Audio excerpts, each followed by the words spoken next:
Welcome, ladies and gentlemen, to another edition of the Motown's Wrestling Review. I am your host, Tony Motown Allen, and we're here talking about Friday Night SmackDown, and I'm also going to do my Survivor Series predictions as well. It's only 4 matches, so it'll be pretty fucking fast.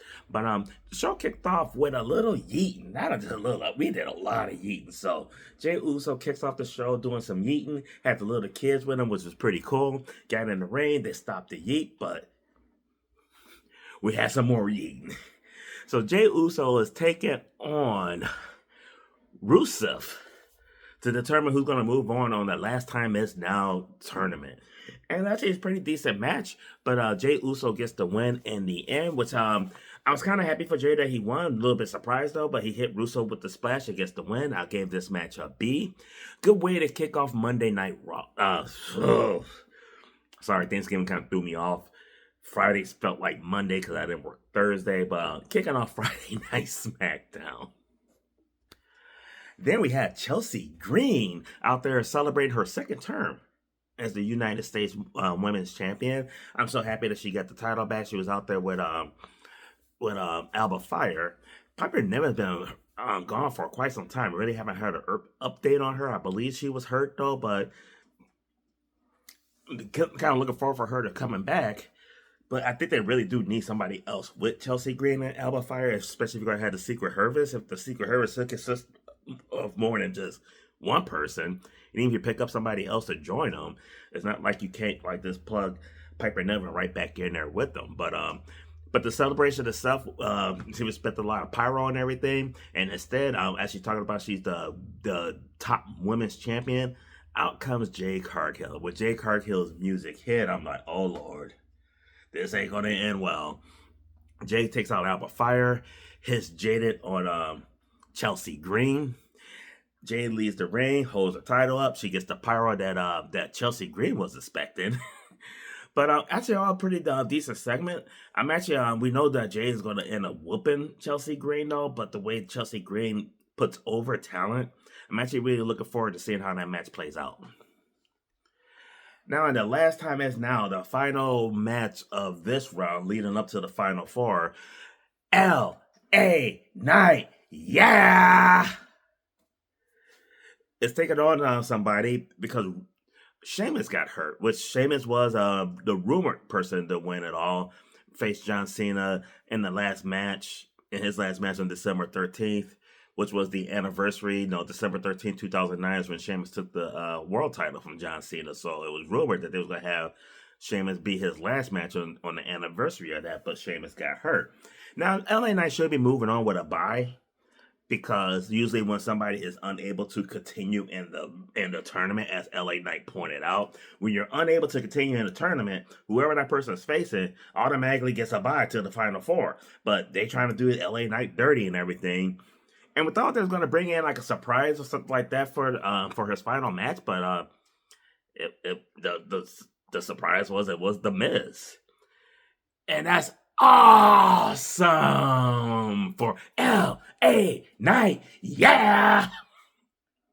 Actually, it was a pretty decent match. I gave him a match of B-. LA Knight did win this match with the BFT to move on to the Final Four. And if I remember correctly, I believe it's going to be LA Knight versus Jey Uso now in the Final Four.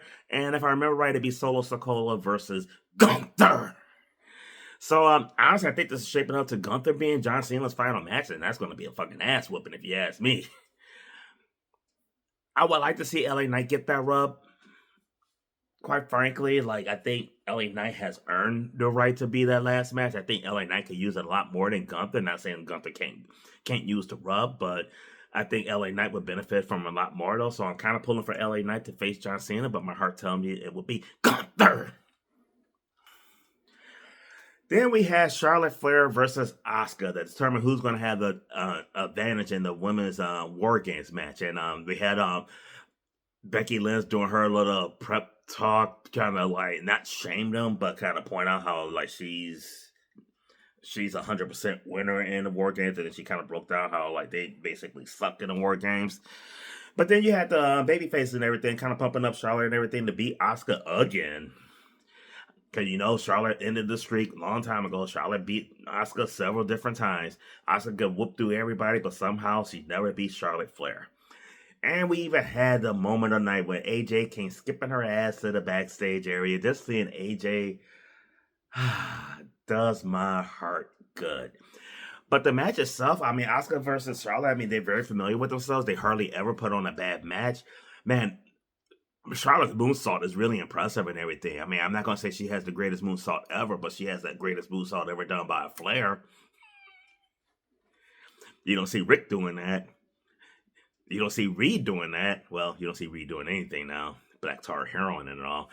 And you don't see David Flair doing that. Charlotte Flair is the greatest Flair to ever do a moonsault. But she ended up beating Asuka with the natural selection, and now she gets the advantage, which is kind of unusual. Usually when a team has the advantage in the War Games, it's almost always the heels.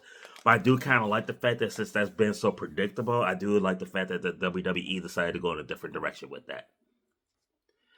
And then we have the traditional men's Survivor Series match, 30 uninterrupted minutes to end SmackDown. And I do like the traditional Survivor Series matches and everything.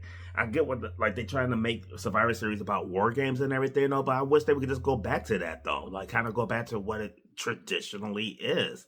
But you have the My Family Tree taking on Team Sammy, commercial free for 30 minutes, and yeah.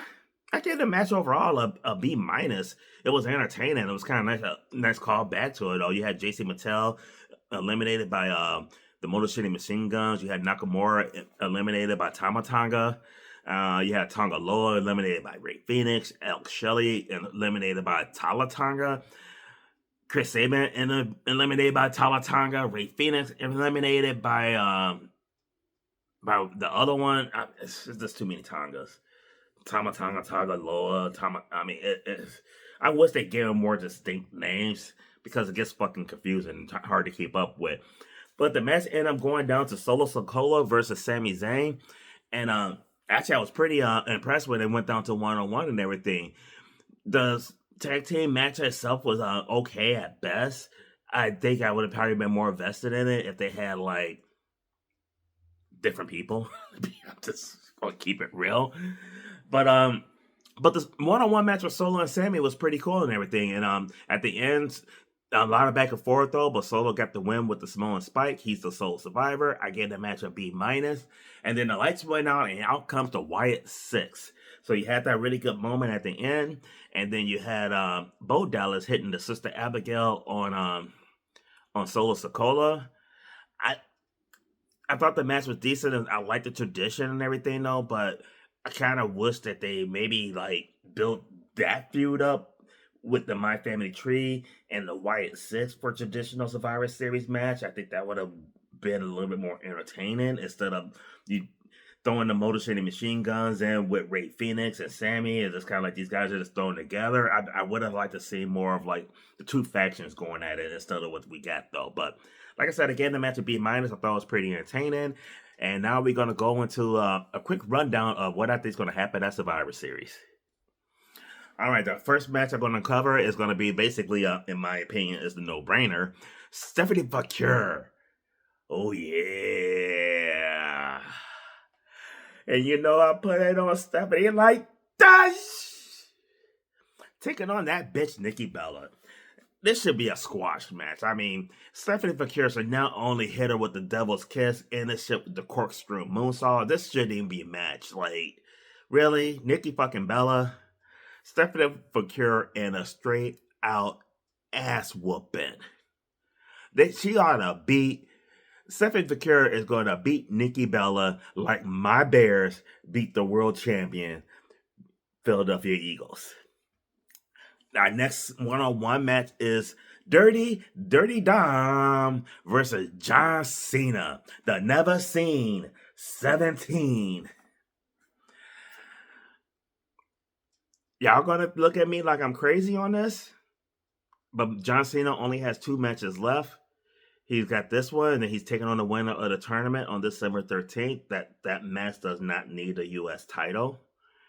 I think the fact that if we take the title off of John Cena, it kind of makes us wonder who's going to win that final match a little bit more. If John Cena takes the U.S. title into that last match, we all know that he's losing. at least if he doesn't have the title, there's a possibility that maybe he might win. And Dirty Dom was a great Intercontinental Champion. I think Dirty Dom deserves a second belt again. I am picking Dirty Dom Mysterio to have his moment and beat John Cena in his hometown today. That's how I see that going down. Dirty Dom, the greatest Mysterio of all times, one of the greatest Guerreros of all times, the king of the luchadors, and the king of finding a woman to put it on like that. But yeah, I got Dirty Dom winning this one. And then in the women's War Games, I got it. Not only do I have Team AJ, I mean, this is a stacked women's team. You got fucking AJ Lee. You got fucking Rhea Ripley. You got Charlotte fucking Flair. Io Sky, Alexa Bliss. This is a really, really good team. Not taking anything away from the other team though, because I mean, you got Nia Jax, you got fucking Lance Legend, who could be dominant as fuck, but we know they won't be. You have the Kabuki Warriors, but then you got the weak link, that bitch Becky. Not only am I picking Team AJ to win this match, AJ Lee will beat Becky Lynch to cost them this title, and that team will turn on Becky. Becky has been talking a lot of shit, how this is her team, and how much better she is than everybody else. She's going to be the one to take the fall. She's going to take the fall to AJ, and they're going to turn on that bitch. Now, in the men's War Games, I really think this could go either way, to be honest with you, though. But I